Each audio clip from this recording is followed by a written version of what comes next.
I love you, Allah. We are witnessing a tragedy at a global scale, the likes of which we could never have imagined even a week ago, much less a month ago or a year ago. Around the globe, what we are seeing of shutting down of cities, of shutting down of masajid, of the fear, of the great trepidation that is afflicting all of us.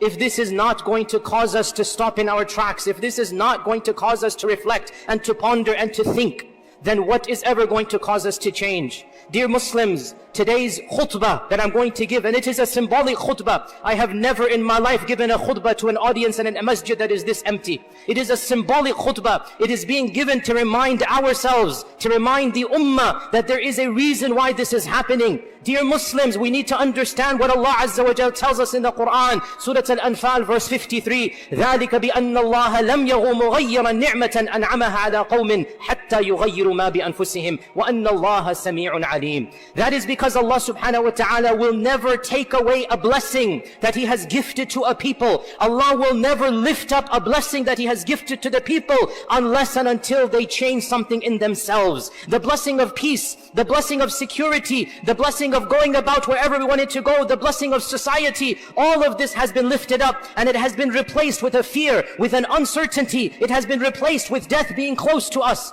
And Allah Azza wa Jal does not change the status of a people until they change what is in themselves. إِنَّ اللَّهَ لَا يُغَيِّرُ مَا بِقَوْمٍ حَتَّى يُغَيِّرُ مَا بِأَنفُسِهِمْ. Allah does not change the status of a qawm until they have changed themselves. وَإِذَا أَرَادَ اللَّهُ بِقَوْمٍ سُوءًا فَلَا مَرَدَّ لَهُ. And when Allah wills to inflict a punishment upon a people, no one can come between Allah and Allah's punishment. وَمَا لَهُم مِّن دُونِهِ مِنْ وَالٍ. And they have no one to turn to for protection other than Allah subhanahu wa ta'ala. Nothing will protect me and you. Nothing will save me and you other than Allah subhanahu wa ta'ala. Now is the time to ask ourselves, why is this happening? Why are khutbahs being given in empty masajid? Why are masjids being shut down? Why is commerce and industry coming to an end when we thought we had reached our pinnacle, when we thought we had come to the top of civilization? In an instance, بَيْنَ عَشِيَّةٍ وَضُحَاهَا, between a morning and an afternoon, everything changed upon us, and Allah Azza wa Jal sent upon us a plague, a disease that no one could have predicted and no one even knows how to protect themselves against. Why is this happening? Allah subhanahu wa ta'ala reminds us in the Quran,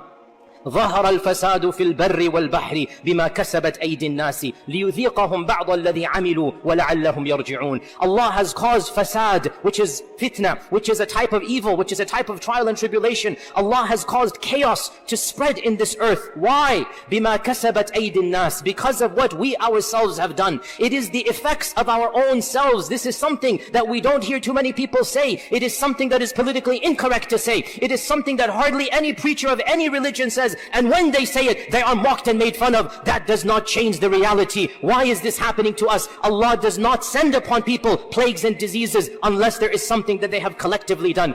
Hasan al-Basri, the famous tabi'i, he commented on this verse and he said, because of their own sins, Allah sends fitna and fasad down. Because of what they have done, Allah sends down plagues and calamities. Dear Muslims, it is never too late to return to Allah subhanahu wa ta'ala. The last thing that we need now is the sin of arrogance, the sin of feeling we don't need Allah subhanahu wa ta'ala. If we want this problem to be solved, and all of us do, collectively, Muslims and people of other faith traditions, they need to rediscover religiosity. They need to collectively turn to Allah subhanahu wa ta'ala. They need to beg and plead and understand this life has a higher purpose than just living like animals. We need Allah subhanahu